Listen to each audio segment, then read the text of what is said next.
कुरान से असली जिंदगी का आगाज। रूहानियत, इल्म और अखलाक की अहमियत। कुरान को अल्लाह से मांगना एक तवील अरसा से मेरी सबसे लंबी दुआ ये रही है कि या अल्लाह मुझे कुरान सिखा दे। एक छोटे बच्चे की तरह जिद करते हुए मैं रोज़ाना अल्लाह के सामने गुड़गड़ाता हूँ कि इस जहालत के साथ मुझे मौत ना आए। बसा औकात लोग मुझे आलिम कहते हैं, मगर हकीकी इल्म तो अल्लाह ही के पास है और मैं खुद को खाली पाता हूँ। ये एक ऐसी प्यास है जिसे बुझाना ज़रूरी है।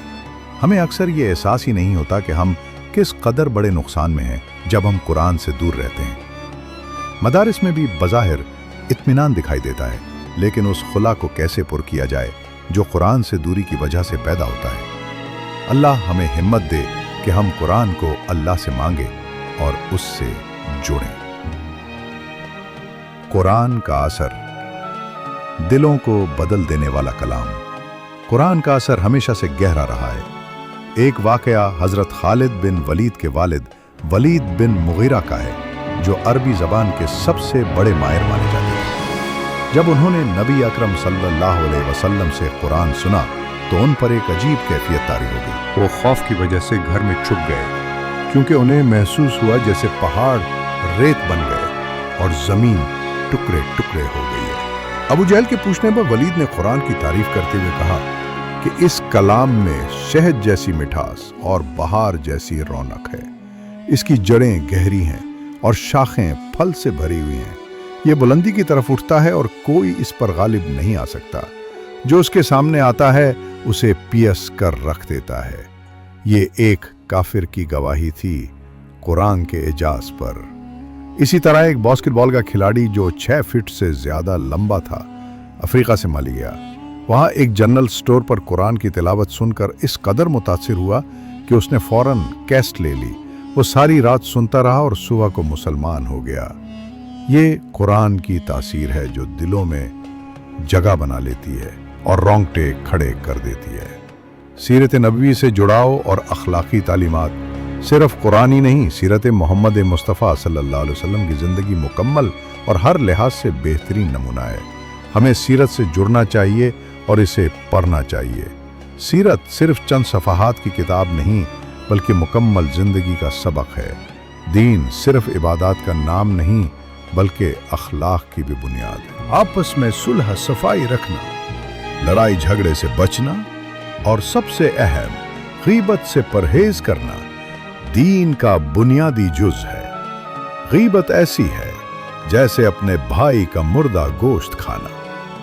हमें माफी मांगने और माफ करने में कभी देर नहीं करनी चाहिए। जब नमाज का वक्त हो तो आजान के साथ ही मस्जिद में आना चाहिए, ताकि सुनते इत्मीनान से अदा की जा सके। खूबसूरत नमाज इंसान के अखलाक को भी खूबसूरत बनाती है और रिज्क में बरकत लाती है। उस्ताद का अदब और इल्म दीन की कद्र, असातिज़ा का अदब, मोहब्बत और एहतराम करना इंतहाई ज़रूरी है। इनकी गीबत से बचना और इनकी कमी को दिल में ना लाना चाहिए। आज के दौर में दीनी इदारे एक बहुत बड़ी नेमत है। ऐसा निज़ाम तालीम बहुत कम ममालिक में देखने को मिलता है। हमें अपने असातिज़ा के लिए दुआ करनी चाहिए और उनका शुक्र अदा करना चाहिए। अपनी ज़ाती ज़िंदगी में मैं अपने तमाम असातिज़ा के लिए, चाहे वो प्राइमरी स्कूल के हों या मदरसे के, हमेशा दुआ की है। और जो दुनिया से चले गए उनके लिए रोज़ाना 2 नफिल अदा करता हूँ या उम्रा करता हूँ। ये इदारे और उनमें दर्स देने वाले हमारे मोहसिन हैं और उनकी तरक्की देखकर खुशी होती है। ये सब इल्म दीन के वक़ार के ख़िलाफ़ है कि इंसान अपने उस्तादों की गलतियाँ पकड़े या उन पर तबसरा करे। अल्लाह हमें कुरान से जोड़े और अपने नबी से जोड़े, जो कि असल दीन है। रमज़ान में तालीम और ताल्लुम की मुनासबत की वजह से उस मुबारक महीने में दीनी तालीम हासिल करना ख़ास अहमियत रखता है। अगर आपको ये पैगाम दिल से लगा हो तो बराह करम हमारे चैनल को सब्सक्राइब करें, वीडियो को लाइक करें اور دوسروں تک ضرور شیئر کریں تاکہ قرآن اور سیرت کا پیغام ہر دل تک پہنچے۔